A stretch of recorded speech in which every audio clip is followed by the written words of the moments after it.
Continue tracking development in the Bushiri's escape saga. We understand the couple have now handed themselves over to authorities in Malawi. They skipped South Africa last week under mysterious conditions. They were meant to have handed their passports into South African authorities as part of their bail conditions, and they were meant to be appearing in court in Pretoria tomorrow. Now, for more response on this latest development, we're joined now via Skype by Gospel Kazako from Malawi, the Information Minister. Mr. Kazako, good morning. Thank you very much for your time this morning. What can you tell us? What has happened this morning? Last night, the police embarked on a manhunt. They were looking for Prophet Bushiri and his wife. They were unable to get him until the wee hours of today. Now, this morning, Bushiri and his wife have made themselves available and presented themselves to the police authorities. So right now, Bushiri is in police custody. I saw a statement issued by the Malawi Police Service. They're saying they expected to be appearing before court. Yes, that's a process of law here. After that, they will have to appear before court. Certainly statements will also be taken by the police just to find out a few other things that we require in the process. Why did the authorities move so quickly to arrest him? You know, we are founded on law, and we had to move because the instruments of law had dictated that we do that. That instrument of law was the communication that was made by Interpol Pretoria, indicating what we were supposed to have done. Then we looked at our obligations, and we needed to move in and do the right things according to law. Without prejudging Malawian law or legal processes, should the South African authorities expect that Bushiri and Mary Bushiri will be extradited to South Africa? First and foremost, you must know that Malawi has one of the best judicial systems in the world. You might wish to know that Malawi judicial system is an award winner at global level. It is a winner of the Chatham House, the Chatham House of the United Kingdom. They recognize the good work that the judiciary here does. Now, the doubts should not be there. We are going to follow the law and the law to detail. Anything that we require has to be done, but it will be done using the law. We will not use common sense. We will use the law. Now, in cases like these, what does the Malawian law says? We will be coming back to you on that one, because we would want to do the first things first. The first thing was to get Prophet Bushiri so that we do the right things according to the protocols and agreements that we have with the international police. Now we have responded to Interpol Pretoria. Then the courts will come in, and we should be able to do the right, to take the right position and do the right things. As government in Malawi, are you concerned that whatever the law says, this man and his wife have proven not to respect it? Bushiri and Mary have violated or contravened bail conditions in this country, South Africa. They pay 200,000 rand each, which the government, the laws, the courts now have revoked. And tomorrow they were supposed to be in court in Pretoria.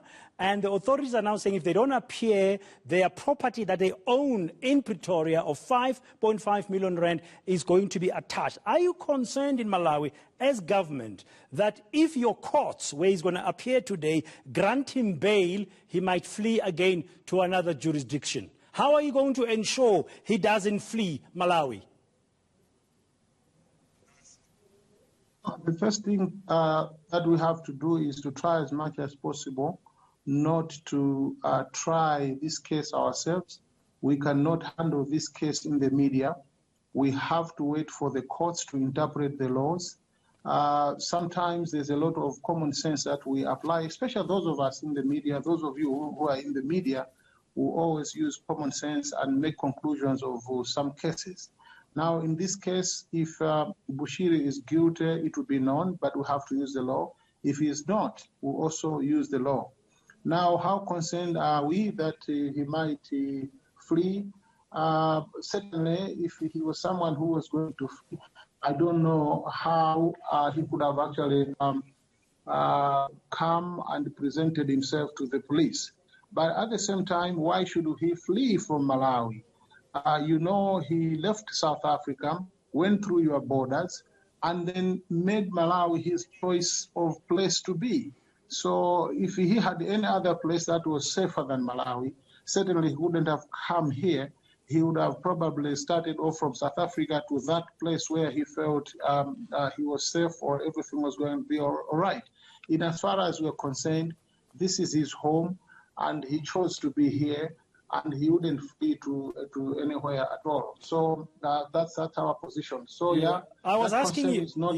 I was asking you that question, Mr. Kazako, because in Parliament in South Africa yesterday, our Minister of Home Affairs was asked by fellow MPs about a rumor that the Bushiris are planning to flee to Ghana. Do you know anything about that? I don't think that the entire parliament in South Africa will be basing its position or its decisions on rumor.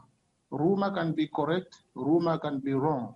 I don't think that we would sit here and start to discuss a rumor. The question, Mr. Kazako, my question is, the question was raised in Parliament, not by the media, but by an MP asking the Home Affairs Minister. My question to you is, are you aware in Malawi of such a rumor? We're hearing it from you, and as you're saying, it's just a rumor. But what we know in Malawi, we cannot be talking of Ghana or any other country.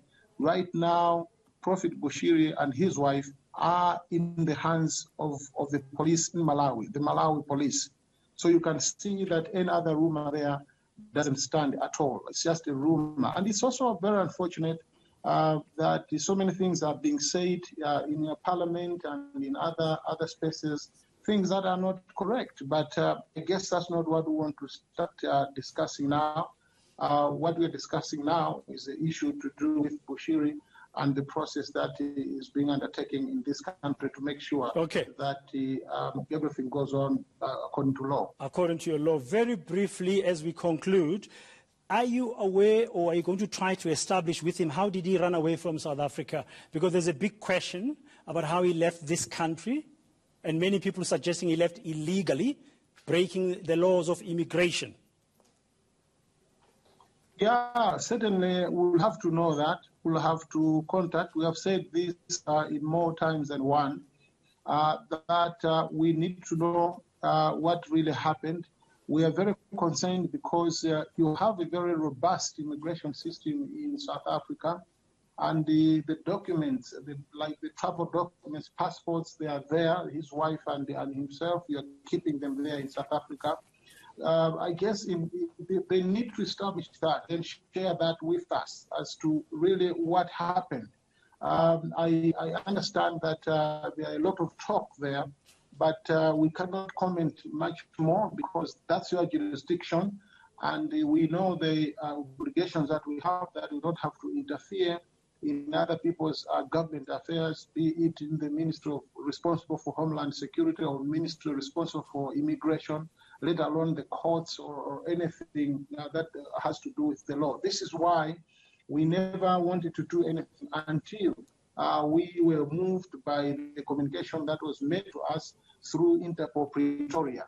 So that's how we are handling the matter. But let me also take this opportunity to say this, that all these things are happening, but this does not mean that there's any stretched relationship between us and South Africa.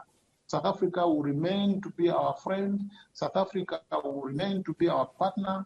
And it is in our interest and in the interest of South Africa to make sure that we grow this relationship strongly so that it can benefit the people from the two countries. South Africa is our strategic partner, And whatever is happening, we must always ensure that we are not combining the two. The issue to do with Bushiri and the issue to do with our relationship with South Africa are different. We are saying are different because this is not the first time that a citizen of Malawi has been questioned by the laws or the courts or the authorities in South Africa. No, that's a fair. That's a fair point. In this part of yeah, the world, that's a fair point. That's a fair point. Say, but we need to. Yeah, in terms of time. Sorry to cut in. That's a very fair point you've raised. We shouldn't conflate the two issues, your bilateral relations between the two governments and the two countries. But such incidents where there's legal challenges can detract or add value to how you're managing it. Thank you very much for your time there from the Information Ministry of Information, and thank you very much. Well.